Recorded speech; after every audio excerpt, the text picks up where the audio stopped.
Hello, welcome to the Conservation Classroom. Today we're going to be discussing the effects of deforestation on biodiversity in Jefferson, Georgia. Let's have a look at Georgia's main ecosystems. Do you know any ecosystems in Georgia?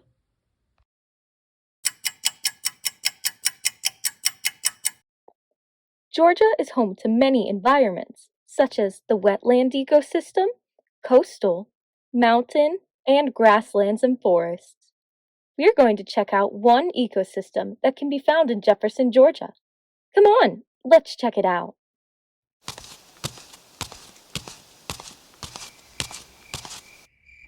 Welcome to the temperate deciduous forest. Temperate means the temperature is not too hot and not too cold most of the year, while deciduous means most of the trees here lose their leaves in the winter. These forests contain many types of animals and plants, giving them a high level of biodiversity. Biodiversity is the measure of how many different types of plants and animals are found in an area. Deciduous forests can have bears, coyotes, hawks, bats, deer, groundhogs, possums, ants, butterflies, and much, much more. They are filled with a variety of plants such as ferns, blackberry bushes, moss, and giant trees. All of these organisms contribute to a delicately balanced ecosystem.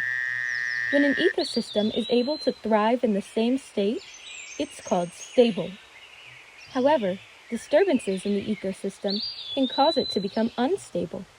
If an ecosystem is not resistant to change, it can be permanently damaged. Jefferson, Georgia contains a few large deciduous forests called frontier forests and many small ones. This is due to the deforestation occurring in the area. Jefferson is a fairly undeveloped area compared to other cities in Georgia. The unowned land is tempting to big businesses who need to build warehouses. Each of these warehouses takes up about 600,000 to 1 million square feet of space. That takes up about as much space as 2,540 school buses. In order to build these warehouses, large portions of forests are cut down. These trees can be used for lumber, but sometimes they're not used at all. This takes away a lot of habitat, especially for deep forest-dwelling animals.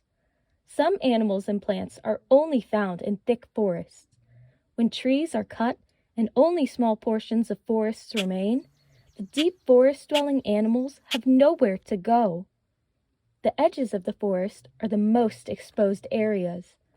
They experience higher winds and less plant coverage to protect animals. This is called the edge effect. The edge effect makes it difficult for animals of all kinds and leaves many animals without a home. These small forests also make it harder for animals to travel from place to place. Instead of treading through one large area, they have to scurry from forest to forest, and they put themselves at risk to predation and humans.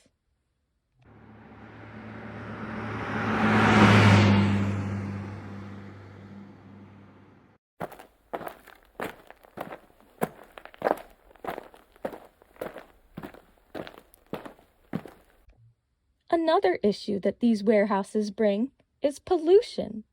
Many workers have to come run these facilities, and that means many trucks and cars. These cars contribute to the carbon dioxide in the air and can harm the air quality for people, plants, and animals. So, what can we do to protect our forests and the biodiversity within them? The best thing we can do is educate each other.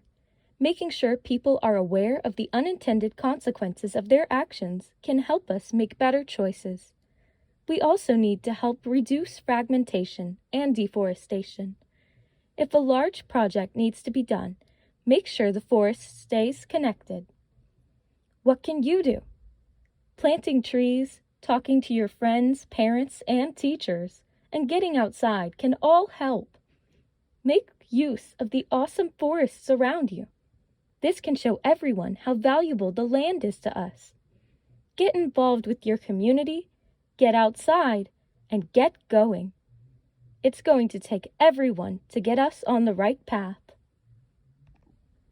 Some of you may ask if it's even worth it to protect our forests.